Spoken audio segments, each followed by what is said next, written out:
गुरवे गौरचन्द्राय राधिकायै तदालये कृष्णाय कृष्णभक्ताय तद्भक्ताय नमो नमः। वन्देऽहं श्रीगुरो श्रीयुतपदकमलं श्रीगुरून् वैष्णवांश्च श्रीरूपं साग्रजातं सहगण रघुनाथान्वितं तं सजीवं साद्वैतं सावधूतं परिजनसहितं कृष्ण चैतन्यदेवं श्रीराधा कृष्ण पादान् सहगण ललिता श्रीविशाखान्वितांश्च नमो ॐ विष्णुपादाय कृष्णप्रेष्ठाय भूतले श्रीमते भक्तिवेदान्त स्वामिनिति नामिने। नमस्ते सारस्वते देवे गौरवाणी प्रचारिणे निर्विशेष शून्यवादी पाश्चात्यदेशतारिणे।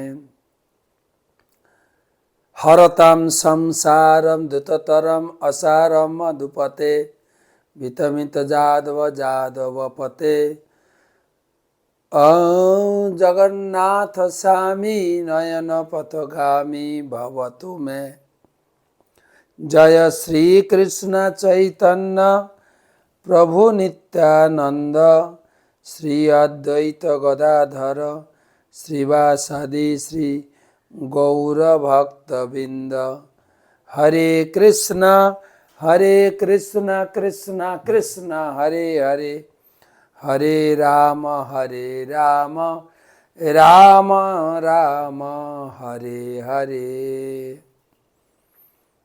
हरतां संसारं द्रुततरम् असारं सुरपते हरतं पापानां वितमित परं जादवपते। अहो दीनः नाते निहित चरण निश्चितमिदं जगन्नाथ स्वामी नयन पथगामी भवतु मे। ओं नमो भगवते वासुदेवाय, ओं नमो भगवते वासुदेवाय, ओं नमो भगवते वासुदेवाय। नारायणं नमस्कृत्य नरं चैव नरोत्तमं देवीं सरस्वतीं व्यासं ततो जयम् उदीरयेत्। त्वमादिदेवं करुणानिधानं त्वमालवर्णं सुहितावतारम् अपार संसार समुद्र सेतुं भजामहे भागवत स्वरूपम। ग्रंथरा श्रीमद् भागवत महापुराण की जय। हमारे सौभाग्य प्रतिदिन महापुराण श्रीमद् भागवत আমরা পড়ছি, পড়ার সুযোগ পাচ্ছি। তো আজকে নতুন অধ্যায় ষষ্ঠ স্কন্ধে সপ্তদশ অধ্যায় শুরু হচ্ছে। এই অধ্যায়ে একটু ভিন্ন ধর্মী কথা আলোচনা হবে। এর আগের অধ্যায়ে চিত্রকেতু মহারাজের দর্শন, ভগবত দর্শন এবং ভগবানের করুণা লাভ করলেন, ভগবানের আদেশ নির্দেশ উপদেশামৃত লাভ করলেন। এই অধ্যায়ে দেখব চিত্রকেতু মহারাজ অভিশাপ লাভ করবেন। ভগবানকে দর্শন করার পরও ভাগ্যের কিভাবে মোড় চক্কর খেয়েছে। হয়তো বাহ্যিক বিচারে এটাকে অন্যভাবে আমরা নিতে পারি, কিন্তু ভগবত ভক্তের জীবনে সব কিছুই ভগবানের করুণা ছাড়া তিনি কোনো হিসাবে দেখেন না। যেরকম ছিল প্রভুপাদ, তিনি তার গুরুদেবের কাছ থেকে যখন দীক্ষা নিয়েছিলেন এবং তার পরবর্তীকালে যতবার তিনি গুরুদেবের সঙ্গে দেখা করেছেন, গুরুদেব তাকে বলেছেন, তুমি শিক্ষিত যুবক, ইংরেজি ভাষা জানো, বিশেষ করে যারা বাংলা জানে না তাদের কাছে এই ইংরেজি ভাষায় তুমি প্রচার করার জন্য 7 সমুদ্র 13 নদী পাড়ি দিয়ে সন্ন্যাস গ্রহণ করে বিদেশে যাও।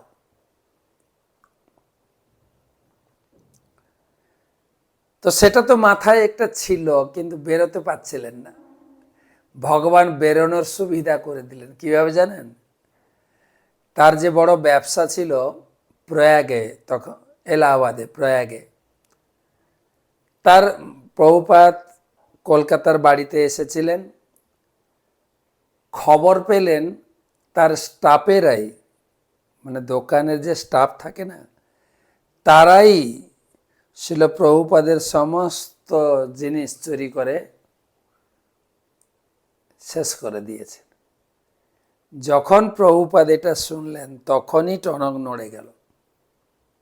হরিষে তদ্ধনম শনৈ, ভগবান ভাগবতমে তিনি দিয়েছেন, স্টেটমেন্ট দিয়েছেন, আমি যদি কাউকে কৃপা করি তাকে সর্বশান্ত করে দিই। প্রভুপাদকে সর্বশান্ত করিয়ে ঘর ছাড়িয়েছে।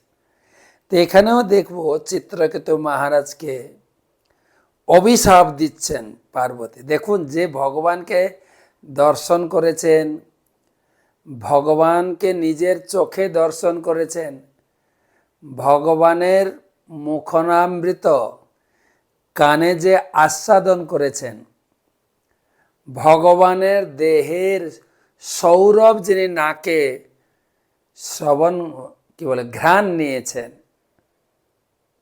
সে কোন ব্যক্তি? তাকে কে অভিশাপ দেবে? কিন্তু দেখে নেব, খুব অপূর্ব কাহিনী এই অধ্যায়ে আলোচনা হবে, যেটা ভক্তদের খুব শিক্ষণীয় এবং ভক্তি পথের একটা বড় মানদণ্ড হয়ে থাকবে। ঠিক আছে? তো শুরু করার আগে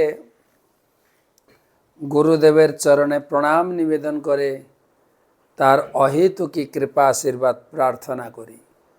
নমো ওং বিষ্ণুপাদায় কৃষ্ণ পৃষ্ঠায় ভূতলে শ্রীমতে জয়পতাকা স্বামী নীতি নামিনে।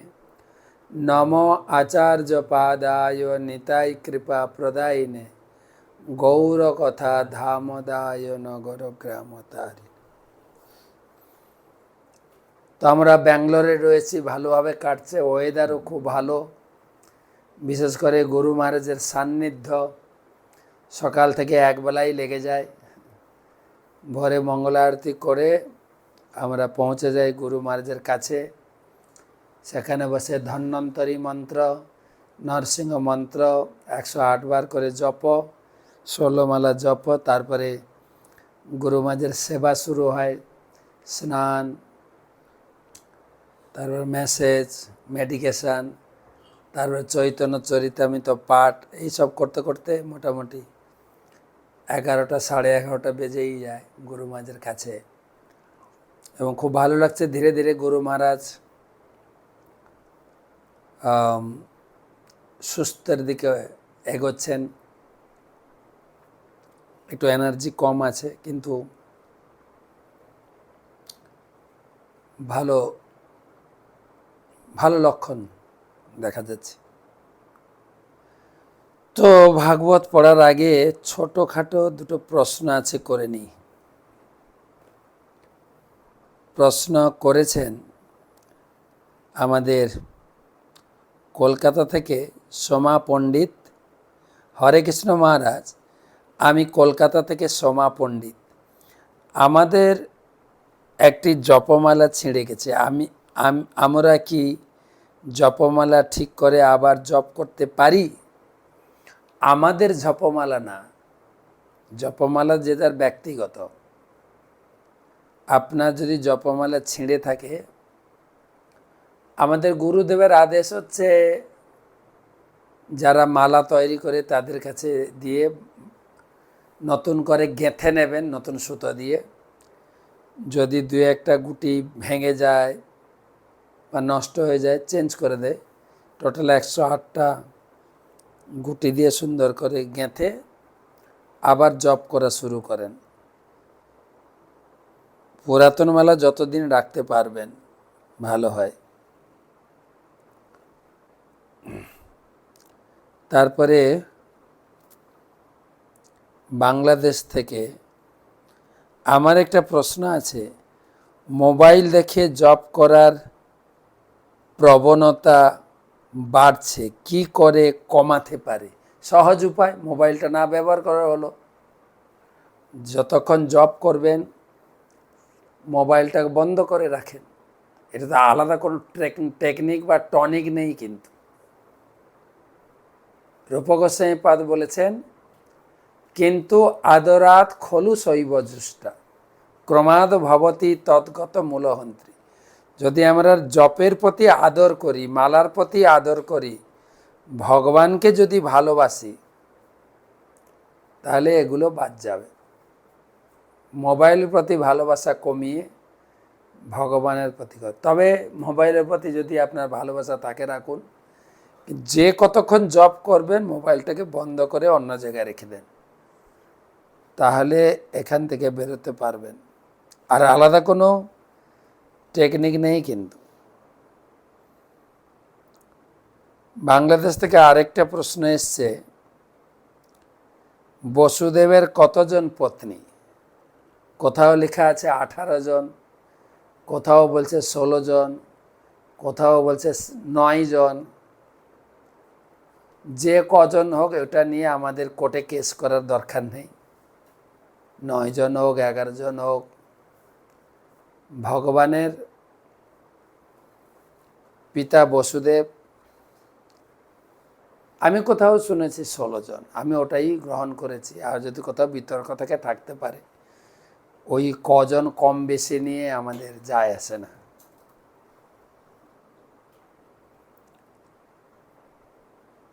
এই পর্যন্ত। তো আমরা শুরু করছি 1 নম্বর শ্লোক থেকে। শ্রী শুক উবাচ যতশ্চান্তর্হিতে অন্ত তস্যৈ কৃত্যাদিশে নমঃ বিদ্যাধর চিত্রকেতু চচার গগনেচর। শ্রী শুক উবাচ যতর্চান্তহিতের্নন্ত তস্যৈ কৃত্যাদিশে নমঃ বিদ্যাধর চিত্রকেতু চচার গগনেচরঃ। শ্রীল সুখদেব গোস্বামী বললেন, যেদিকে ভগবান অনন্তদেব অন্তর্হিত হয়েছিলেন সেই দিকে প্রণতি নিবেদন করে রাজা চিত্রকেতু বিদ্যাধর প্রতিরূপে বিচরণ করতে শুরু করেছিলেন। আগের অধ্যায়ের সঙ্গে এই অধ্যায়ের একটা সংযোগ দিলেন সুখদেব গোস্বামী। আগের অধ্যায়ে কিভাবে শেষ হলো না, চিত্রকেতু মহারাজকে ভগবান শঙ্কর্ষণ অনেকগুলো শ্লোকে উপদেশ প্রদান করে চিত্রকেতু মহারাজের শ্রদ্ধাঞ্জলি প্রণাম স্বীকার করে ভগবান শঙ্কর্ষণ তার সামনে থেকে অন্তর্ধান হয়ে গেলেন।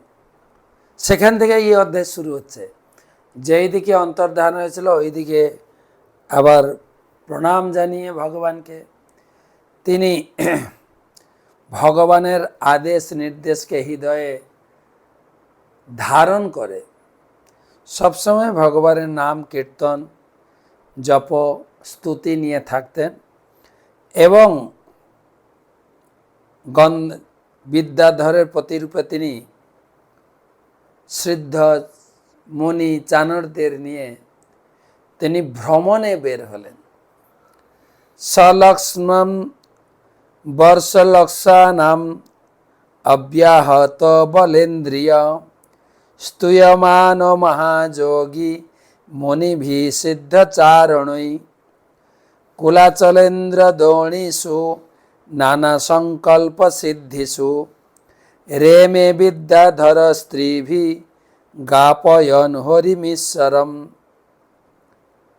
सलक्ष्मण वर्ष लक्षाणाम् अव्याहत बलेन्द्रियः स्तूयमानो महायोगी मुनिभिः सिद्धचारणै कुलाचलेन्द्र द्रोणीषु नाना संकल्प सिद्धिषु रेमे विद्याधर स्त्रीभिः गापयन् हरिमीश्वरम्।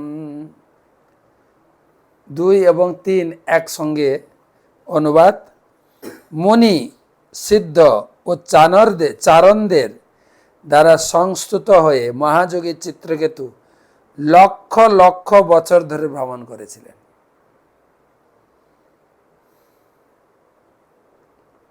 আপনি আবার জিজ্ঞাসা করেন না তাহলে কত লক্ষ বছর আয়ু ছিল। একটা তো কথা স্বীকার করা যায়, 1 কোটি স্ত্রী বিয়ে করেছিল, মানে কত বছর লেগেছিল? 1 কোটি স্ত্রী।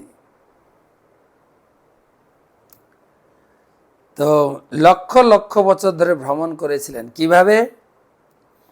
মুনি, সিদ্ধ ও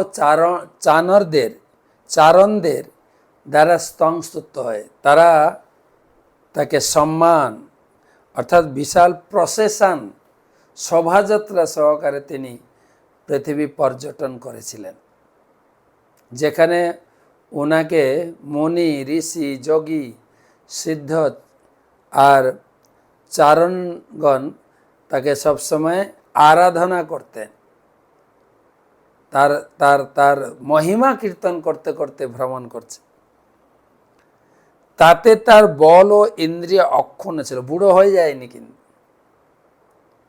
তিনি বিবিধ যোগ শক্তির সিদ্ধিস্থল সুমেরু পর্বত উপত্যকায়ও গিয়েছিলেন, যেখানে সিদ্ধির বল না থাকলে যাওয়া যায় না, সেখানেও গিয়েছিলেন। সেখানে বিদ্যাধর রমণীদের দ্বারা হরিনাম কীর্তন করিয়ে তিনি আনন্দ অনুভব করছিলেন। তাকে সম্মান বা পূজা বা অভিবাদন স্তুত করলেও তিনি অতটা খুশি হতেন না। যখন সবাই মিলে হরিনাম করতেন তাতেই তিনি খুশি হতেন। সুমেরু পর্বতে বিশাল হরিনাম, এটা একটা শিক্ষণীয়। আমরা মাঝে মাঝে কেউ যদি আমাদের পূজা করে, প্রণাম করে, সম্মান করে, গর্ব অহংকারে স্ফীত হয়ে যায়, ভগবানকে ভুলে যায়। কিন্তু এখানে দেখেন, তিনি এত কিছু লাভ, পূজা, প্রতিষ্ঠা পেয়েও ভগবানের স্মরণ, ভগবানের কীর্তনে তিনি সেই পথ থেকে দূরে সরে যাননি। তিনি জড়জাগতিক কলুষতায় কলুষিত হননি।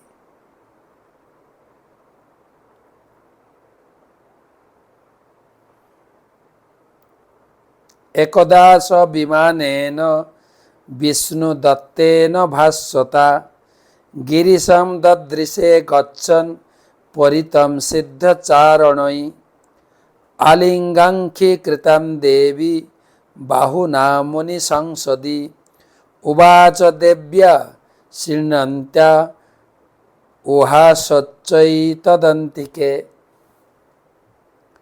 একদা স বিমানেন বিষ্ণু দত্তেন ভাস্বতা গিরিশম দদৃশে গচ্ছন পরিতম সিদ্ধচারণৈ আলিঙ্গাঙ্কে কৃতম দেবী বাহুনা মুনি সংসদি উবাচ দেব্যা শৃণ্বন্ত্যা উহাসচ্চৈতদন্তিকে।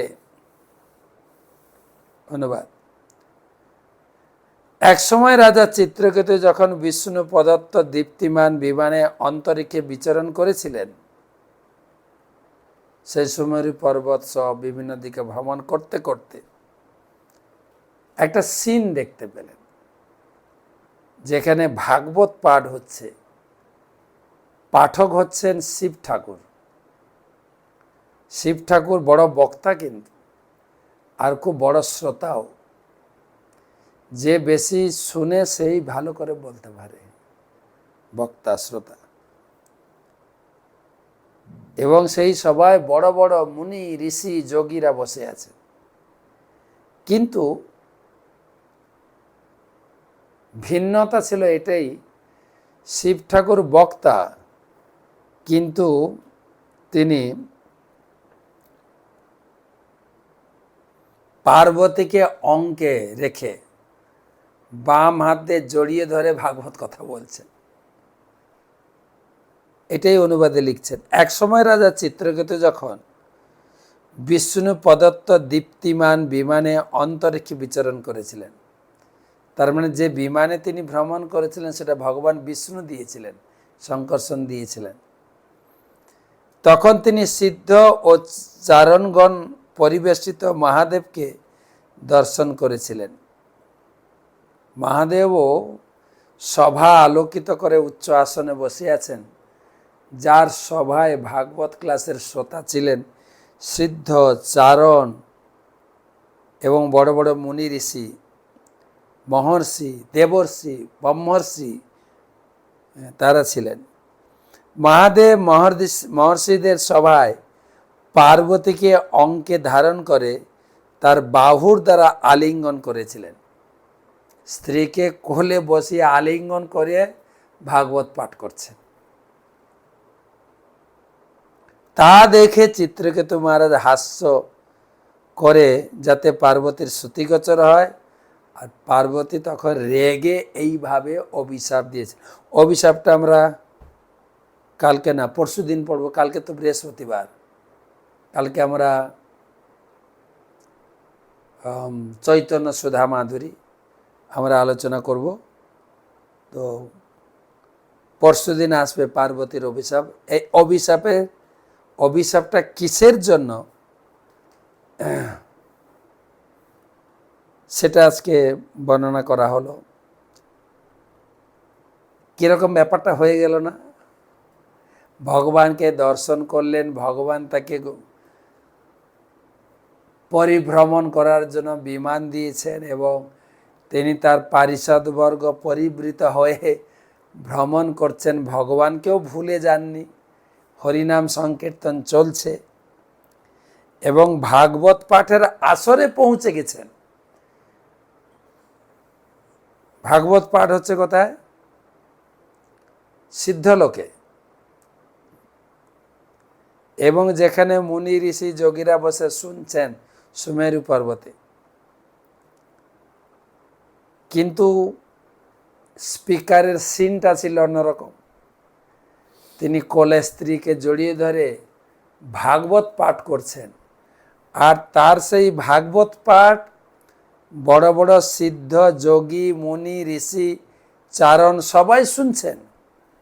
মুনি ঋষিরা বসে ভাগবত পাঠ শুনছেন, যে পাঠক স্ত্রীকে জড়িয়ে ধরে ভাগবত পাঠ করছে। কেউ কিছু মনেও করেননি, কেউ কিছু প্রতি উত্তরও করেননি যে শিব ঠাকুর স্ত্রীকে ঘরে রেখে এসে ভাগবত পাঠ করুন, কেউ কিছু বলেননি। এ বেচারা ঘুরতে ঘুরতে যাচ্ছিল, সিন দেখে বলা শুরু করেছে। কেনই বললেন? বলার কি দরকার ছিল? যারা শ্রোতা ছিল তারা বলতে পারত। প্রভুপাদ তাৎপর্যে লিখেছেন, ভগবানের পরিকল্পনা, ভক্তকে ভগবান নিজে প্রতিপালন করেন। চাইছিলেন চিত্রকেতু মহারাজ তাড়াতাড়ি যেন ভগবত ধামে চলে আসেন। কেন? পার্বতী রেগে তাকে অভিশাপ দেবে, সে অসুর হয়ে জন্মাবে, তখন তাড়াতাড়ি চলে আসবে, আমার কাছে ফিরে আসবে। যেরকম জয় বিজয় অভিশপ্ত হয়েছিলেন, সে চতুর্কুমার, তারা ঘুরতে ঘুরতে সরাসরি বৈকুণ্ঠ লোকে গেছেন। গেটে ঢুকতে যাবেন, তারা ছিলেন উলঙ্গ। চার কুমার, তাদেরকে জয় বিজয় ঢুকতে দেননি। শালীনতা পোশাক ছিল না গায়ে। আর তখনই 4 কুমার তাদের অযোগ্যতা হেতু তাদেরকে অভিশাপ দিলেন, তোমরা এই বৈকুণ্ঠে থাকার যোগ্য নও, যেখানে বিষণ্ণতা বা বিষম দর্শন করছে। কে দর্শন করতে পারবে, কে পারবে না, কে ঢুকতে পারবে, কে ঢুকতে পারবে না, এসব বিচার এখানে কেন? আর সে অভিশাপ যখন দিয়ে দিলেন, ভগবান ছুটে এলেন ভিতর থেকে, সমাধান করতে চাইলেন যে আমার দ্বারপালদের আপনি ক্ষমা করে দিন। তখন চতুর্কুমার বললেন, দেখেন আমাদের মুখ থেকে অভিশাপ বেরিয়ে গেছে, সেটা তো ফিরিয়ে নেওয়া যাবে না, তবে অপশান দিচ্ছি, যদি ভক্ত হয়ে এই জগতে জন্মগ্রহণ করে 7 জন্মের পরে ফিরে আসবে, আবার এই জায়গায় যে চাকরি ছিল দ্বারপাল হিসাবে নিযুক্ত হবে। আর যদি অসুর হয়ে যাও 3 জন্ম। জয় বিজয় কিন্তু সেই 3 জন্মের কথাটা বেছে নিয়েছিলেন, যে আমরা অসুর হয়ে তাড়াতাড়ি ফিরে আসব। তো এখানেও চিত্রকেতু মহারাজকে তাড়াতাড়ি ফিরিয়ে নেওয়ার জন্য এখানে একটা শাপ অভিশাপের কথা আসবে, আমরা পরশুদিন সেটা আলোচনা করব। পার্বতীর অভিশাপ। বলরাম কথা, বলরামের মথুরা কথা আমরা শুনছি।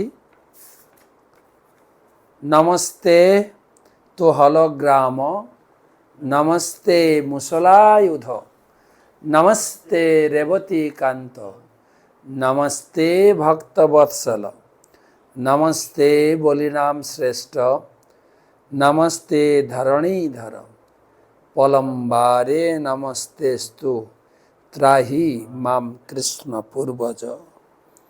বলরামের মথুরা লীলায় আমরা ঢুকছি। অক্রূর কৃষ্ণ বলরামকে রথে নিয়ে আসছেন, আর যখন বৃন্দাবনের বর্ডার পেরিয়ে মথুরাতে ঢুকবেন, মাঝখানে যমুনা, যমুনাতে স্নান করতে নামলেন। উপরে রথ রেখে দিয়ে অক্রূর যমুনায় স্নান করতে নামলেন। স্নান করতে গিয়ে ডুবে উঠে দেখছেন সেই যমুনাতে শেষ নাগের উপরে, শেষ নাগ হচ্ছেন বলরাম, আর তার উপরে শুয়ে আছেন কৃষ্ণ। সে চিন্তা করলো, আমি তো কৃষ্ণ বলরামকে রথে রেখে এসেছি, তারা আবার জলে এলো কি করে? জল থেকে উঠে গিয়ে রথে আছে, জলে নেমে দেখে জলে আছে, বিভ্রান্ত হয়ে গেলেন। অর্থাৎ আচার্যগণ এখানে সিদ্ধান্ত দিয়েছেন যে যখন অক্রূরীভাবে বিভ্রান্ত হয়েছিলেন, তখন কৃষ্ণ বলরাম তাদের আবার মায়া সৃষ্টি করে অক্রূরকে বুঝিয়ে দিলেন যে আমরা রথে আছি।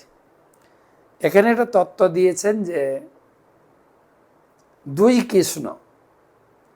দুই কৃষ্ণের আবির্ভাব হয়েছিল। এক হচ্ছে বসুদেবের পুত্র, আর হচ্ছে নন্দবাবা বা যশোদার পুত্র। যশোদা নন্দন কৃষ্ণ, বসুদেব নন্দন কৃষ্ণ। বৃন্দাবন থেকে অক্রূর তার রথে করে যশোদা নন্দন কৃষ্ণকে নিয়ে এসেছিলেন। বৃন্দাবনের বর্ডার পর্যন্ত এসে চেঞ্জ হয়ে গেলেন, তিনি বৃন্দাবনেই থেকে গেলেন, বসুদেব নন্দন কৃষ্ণই ঢুকলেন মথুরাতে। কেন শাস্ত্রে লেখা আছে না, বৃন্দাবন ছেড়ে এক পাও কোথাও যান না কৃষ্ণ, বৃন্দাবনে থেকে গেলেন। তো যাই হোক, কৃষ্ণ বলরামকে নিয়ে মথুরায় প্রবেশ করলেন। মথুরায় এরিয়ায় ঢুকে গেছেন। মথুরা শহরে ঢোকার 2-3 কিলোমিটার আগে মথুরার বর্ডারে কৃষ্ণ বলরাম বললেন, আঙ্কেল, মানে অক্রূর হচ্ছে কাকা, আজকে মথুরা শহরে প্রবেশ করব না, আজকে আমরা এই মথুরার বাইরে ক্যাম্প করে থাকি।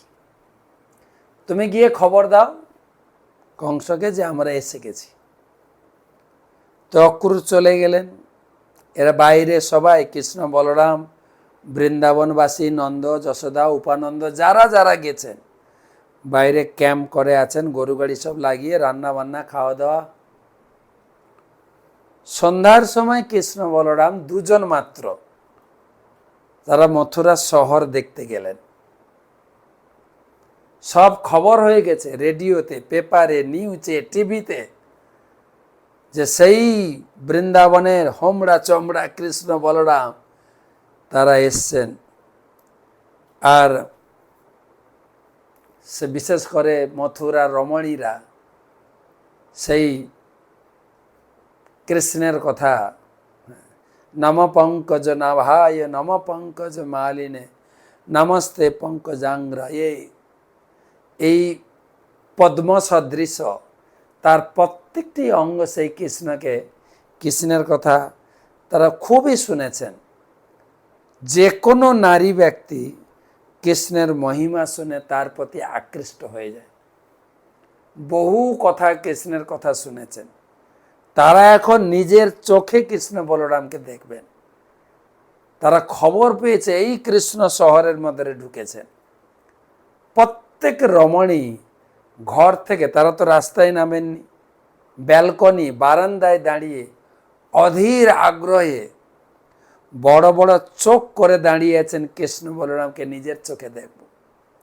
আর কৃষ্ণ বলরাম রাস্তা দিয়ে হেঁটে যাচ্ছেন, আর উপর থেকে তারা পুষ্পবর্ষণ, ভগবানের স্তুতি, আর কৃষ্ণ বলরাম তাদের দিকে তাকিয়ে তাদের ভক্তির প্রতিদান স্বরূপ তাদেরকে আশীর্বাদ করছেন।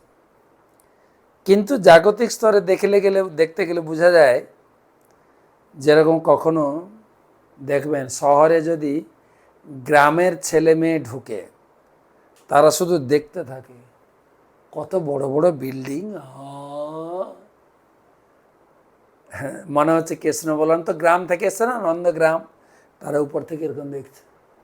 তাদের দেখার তাৎপর্যটা ছিল মথুরা পুরো নারীদেরকে দর্শন দিয়ে তাদের মনোবাসনা পূর্ণ করার জন্য, তাদের ভক্তির যে প্রতিদান তাদেরকে দেওয়ার জন্য তাদের দর্শন দিয়েছে। চলতে চলতে একটা ড্রাই ক্লিনার্স দোকানে ঢুকেছেন, ব্যান্ড বক্স বলে না, যেখানে কাপড় কেচে ইস্ত্রি বা আয়রন করা হয়, সেই দোকানে ঢুকেছেন। খুব ভালো ভালো কাপড়, একদম মটকা কাপড় সব ঝুলানো আছে। দোকানদারকে বলছেন, এই আমাদের দুজনের কাপড়গুলো, আমরা গ্রাম থেকে এসেছি তো, কাপড়গুলো সব ঢিলা ঢালা, হ্যাঁ দেখেছ, ঢিলা ঢালা, একটু ভালো ভালো কাপড় দাও তো, একটু মানানসই। ও দোকানদার দেখছে ছেলে দুটো বেশ দেখতে খুব সুন্দর, কিন্তু তার একটা অহংকার ছিল। সেই দোকানটা ছিল কংসের দোকান, কংসের বাড়ির বা কংসের কাপড় চোপড় ধোয়াধুয়ির দোকান। সে লোকটা দেখেছে, এই তোমাদের সাহস কি, কোন দোকানে ঢুকেছো জানো? বলে, কোন দোকান? এটা কংসের দোকান, চেনো না? কোত্থেকে এসছো তোমরা? গ্রাম থেকে না? যদি একবার কংস জানতে পারে তোমাদের একদম অবস্থা শেষ করে দেবে। এই কথা শুনে কৃষ্ণের একটু রাগ হয়ে গেল। হ্যাঁ, একটা কাপড় চাই, তার আবার এত কথা শুনিয়ে দিচ্ছ? হ্যাঁ, এক থাপ্পড় লাগিয়েছে দোকানদার। একটা থাপ্পড়ে এই মাথাটা শরীর থেকে খুলে গেছে, স্পট ডেট, একদম কাউন্টার অ্যাক্ট মতো। আর সেই স্পট ডেট শুনে পাশাপাশি দোকান তো বন্ধ টন্ধ করে ভয়ে পাল। এর পিছনে একটা ইতিহাস দিয়েছেন পুরাণে, যে এই দোকানদার ছিল রামলীলায়, তারাও এরকম ধুপি ছিল। যখন ভগবান রামচন্দ্র লঙ্কা বিজয় করে পুনরায় রাজা হলেন, রাজা হওয়ার পরে তিনি সিভিল ড্রেসে গ্রামে ঘুরছেন, যে আমাদের দেশের প্রজারা রাজার সম্বন্ধে তাদের কি মনোভাব, ফিডব্যাকটা কী। ঘুরতে ঘুরতে যাচ্ছে, কোথাও কোন বাড়িতে রামের সুনাম হচ্ছে, রামের মতো রাজা পেয়ে আমাদের জীবন ধন্য। আবার এক জায়গায় কি হয়েছে, একটা বাড়িতে স্বামী স্ত্রী ঝগড়া লেগেছে। স্বামী বলছে স্ত্রীকে, তুমি কি আমাকে রামচন্দ্র পেয়ে গেলে? হ্যাঁ, এতদিন সীতা রাবণের বাড়িতে ছিল, তাকে আবার পত্নী রূপে গ্রহণ করে নিল রাম, আমি কিন্তু ওই রকম না। এইটা শুনে ভগবান রামচন্দ্র একটু স্ট্যান্ড হয়ে গেলেন, এই কী রে। আরও লোকে মন্তব্য করছে। ওখান থেকে ফিরে এসে সীতাকে আবার বনবাসে পাঠিয়ে দিলেন, কেননা তিনি মর্যাদা পুরুষোত্তম রাম, তার সম্বন্ধে কোনো কিছু কথা লোকে যেন না বলে, বিপরীতমূলক কথা যেন চর্চা না হয় আমাকে নিয়ে। তো সেই রামলীলা থেকে ভগবান রাম তথা কৃষ্ণের রাগ ছিল, তার জন্য আমি স্ত্রী বিরহে ঘুরছি। আর সেই ধুপি হয়েছে আবার ধোপা।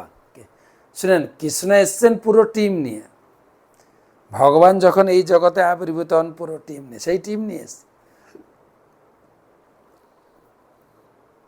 শ্রীকৃষ্ণ চৈতন্য প্রভু জীবে দয়া করি, স্বপার্শ্বদ সিও ধাম সহ অবতরী।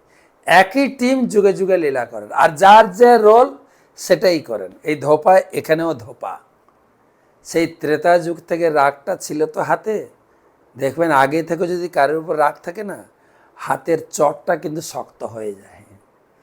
আর যদি এমনি কাউকে আপসে একটা চড় দেওয়া তত লাগে না। বহুদিনের রাগ যদি থাকে তো মাথাটা আলগা হয়ে গেছে। তারপরে ওখান থেকে কিছু চয়েসফুল কাপড় টাপড় নিয়ে একটা টেলারিং দোকানে গেছে, আমাদের একটু সাইজ টাইজ করে ফিটফাট করে দাও তো। ও টেলারিং দোকানওয়ালা খুব সুন্দর করে ফিটফাট করে দিয়েছে, কাপড় হয়ে গেল। একটা মালা দোকানে ঢুকে, সুদামা মালাকারের দোকানে, খুব সুন্দর ফুলের দোকান, বড় ফুলের দোকান। গিয়ে বলছে, এই দোকানদার, আমাদের দুজনের একটু সুন্দর মালা বানিয়ে দাও তো।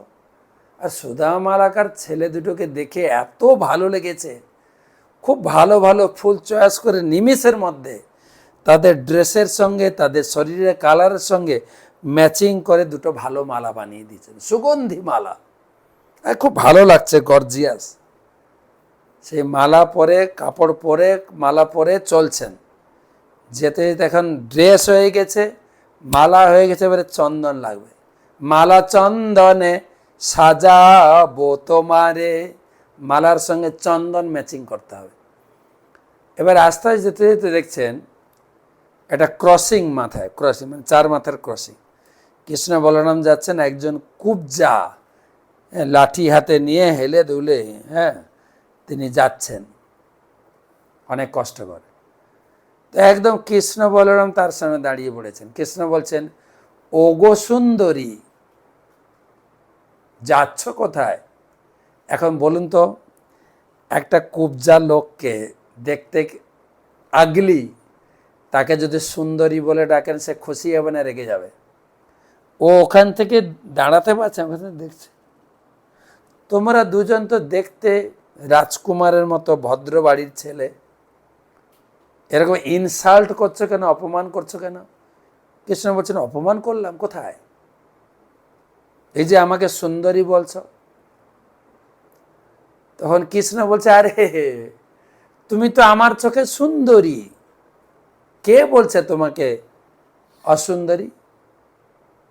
অনেক সময় হয় না, আমরা দেখি কোনো ছেলে যদি কোনো দুষ্ট মেয়ে বা দেখতে খারাপ তাকেও ভালোবাসে, আপনি বাড়ি থেকে যত বলুন না, আরে ভালোবাসলে তো বাসলে একটা ভালো মেয়েকে ভালোবাসো, কোথা থেকে কীরকম দেখতে, কালো গুদগুতে, এটা তোর পছন্দ হলো? ও কি বলে, তোমাদের পছন্দ হতে না পারে, কিন্তু আমার কাছে ও সুন্দরী। আমাদের গ্রামে বলতো, প্রেমেতে লাগিলে মন কিবা হাড়ি কিবা ডোম।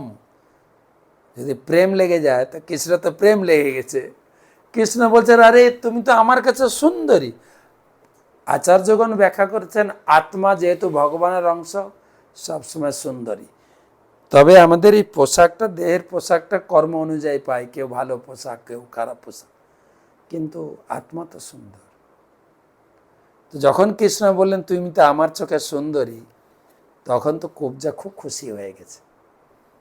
বলছে আচ্ছা তুমি যাচ্ছ কোথায়? বলে আমি সুগন্ধি চন্দন নিয়ে যাচ্ছি, প্রতিদিন কংসকে সাজাই, তবে তোমাদের দেখে খুব ভালো লেগেছে, আজকে তোমাদেরকে সাজাবো। আর বলতে বলতে কৃষ্ণ বসে পড়লেন, কেন ও তো সোজা হয়ে দাঁড়াতে পারছে না। কৃষ্ণ বলরামকে সুন্দর করে শৃঙ্গার করেছে চন্দন।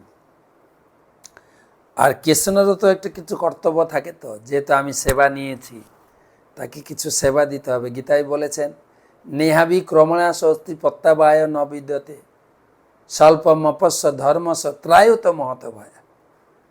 তো তার প্রতি প্রতিদান স্বরূপ কৃষ্ণ দাঁড়িয়ে গেলেন, নিজের পা দিয়ে কুবজার পায়ের উপরে বিশেষ করে বুড়ো আঙুলে চাপ দিয়ে ধরলেন পা দিয়ে, আর থুতলিটা ধরে একটা টান দিয়েছেন, আর কুবজা একদম সোজা হয়ে দাঁড়িয়ে গেছেন, সুন্দরী যুবতী একজন মহিলা হয়ে গেছে। এবারে কৃষ্ণ সুপুরুষ, তার সামনে সুন্দরী মহিলা। হ্যাঁ, কুবজা সুন্দরী হয়েছেন, তার কাপড় ধরে টানছে। তখন কৃষ্ণ বলছেন এখন দাদা আছে, পরে তোমার এসে মনোবাসনা পূর্ণ করো। সে ছিল শূর্পণখা, সে আগের লীলায় রামকে চেয়েছিলেন বিয়ে করতে, তার মনোবাসনা কৃষ্ণ এই লীলায় পূর্ণ করবেন, একদিন যাবেন তার কাছে। ওখান থেকে দুই ভাই সেজে গুজে সরাসরি ধনুর যজ্ঞে, সেখানে ধনুরকে ভেঙেছেন, আর সে ধনুর ভাঙা শুনে কংসের ভয় হয়ে গেছে। তার পরের দিন এই মল্লযুদ্ধ ক্রীড়াতে ঢুকবেন। গেটে দুটো বলিয়ান হাতি রাখা হয়েছে, আর ভিতরে আছে চানুর মুষ্টি। কৃষ্ণ প্রথমে ঢুকে দুটো হাতির সঙ্গে লড়াই করে দুই ভাই হাতিকে বধ করলেন, বধ করার পরে চানুর মুষ্টিকে বধ করলেন। আর গ্যালারিতে যত লোক ছিল, কৃষ্ণ বলরাম যখন গ্যালারিতে প্রথম প্রবেশ করলেন, কে কিভাবে দেখেছিলেন সুখদেব গোস্বামী তারই একটা দৃষ্টান্ত তুলে ধরেছেন। একই কৃষ্ণ, মাত্র কত বছর, 12 বছর বয়স, 11-12 বছর বয়স। তো ভাগবত में মল্লানাম অশনীনাম নরবর স্ত্রীণাং স্মর মূর্তিমান। সেই মল্লক্রীড়া স্থানে যখন কৃষ্ণ বলরাম প্রবেশ করলেন, বিভিন্ন শ্রেণীর মানুষের কাছে বিভিন্ন রূপে প্রতিভাত হয়েছিলেন। মল্লযোদ্ধাগণ তাকে দেখেছিলেন একজন কি বলা যায়, বজ্রের মতো আমাদের মারতে আসছেন। নরবর স্ত্রীণাম স্মর মূর্তিমান, নারীরা দেখেছিলেন একজন সুপুরুষ, কামী পুরুষ। প্রত্যেক রমণীরা আকৃষ্ট হয়েছিলেন। রমণীরা তাকে মূর্তিমান কাম রূপে দর্শন করেছে। গোপানাম স্বজন হত শতাম, গোপেরা তাকে নিজের স্বজন রূপে দেখছিলেন। ক্ষিতিভুজাম শাস্ত্র সপিত্র শিশু, যারা রাজা, অধার্মিক রাজারা তাকে দণ্ডদাতা রূপে দেখছিলেন। মৃত্যু ভোজপতে বিড়াল বিদুষাম তত্ত্বং পরযোগী নাম, এবং পিতামাতারা যারা বয়স্ক ছিলেন তারা তাকে সন্তান রূপে দেখেছিলেন। ভোজরাজ কংস দেখেছিলেন মৃত্যু রূপে, এবং অল্প বিদ্যা সম্পন্ন মানুষদের কাছে বিরাট মূর্তি দর্শন করেছিলেন। যোগীগণের কাছে ব্রহ্মরূপে, বিষ্ণুদের কাছে পূজ্য বিগ্রহ রূপে ভিন্ন ভিন্ন লোকরা কৃষ্ণ বলরামকে দেখেছিলেন। এইভাবে কংসকে সিংহাসন থেকে চুলের মুঠি ধরে হিঁচড়ে কিল ঘুষি দিয়ে মারতে মারতে চুলের মুঠি ধরে ঘুরিয়েছে। এভাবে কংসবধ হলো। কংসবধের পরে মা বাবাকে উদ্ধার করলেন কারাগার থেকে, এবং মা বাবার কাছে ক্ষমা চাইলেন, হে পিতামাতা, আমার জন্য আপনাকে কত কষ্ট স্বীকার করতে হয়েছে, পুত্ররূপে আপনাদের কোনো সেবা করতে পারিনি। ক্ষমা করুন। পিতামাতা তখন তাকে পড়তে পাঠাবেন। কালকে কৃষ্ণ বলরামের পড়াশোনা আলোচনা করব। কি কি পড়েছেন, সায়েন্স, আর্টস, কমার্স, আর 64 দিনে 64 বিদ্যা কমপ্লিট করেছেন, এগুলো আমরা কালকে শুনব। শুভরাত্রি।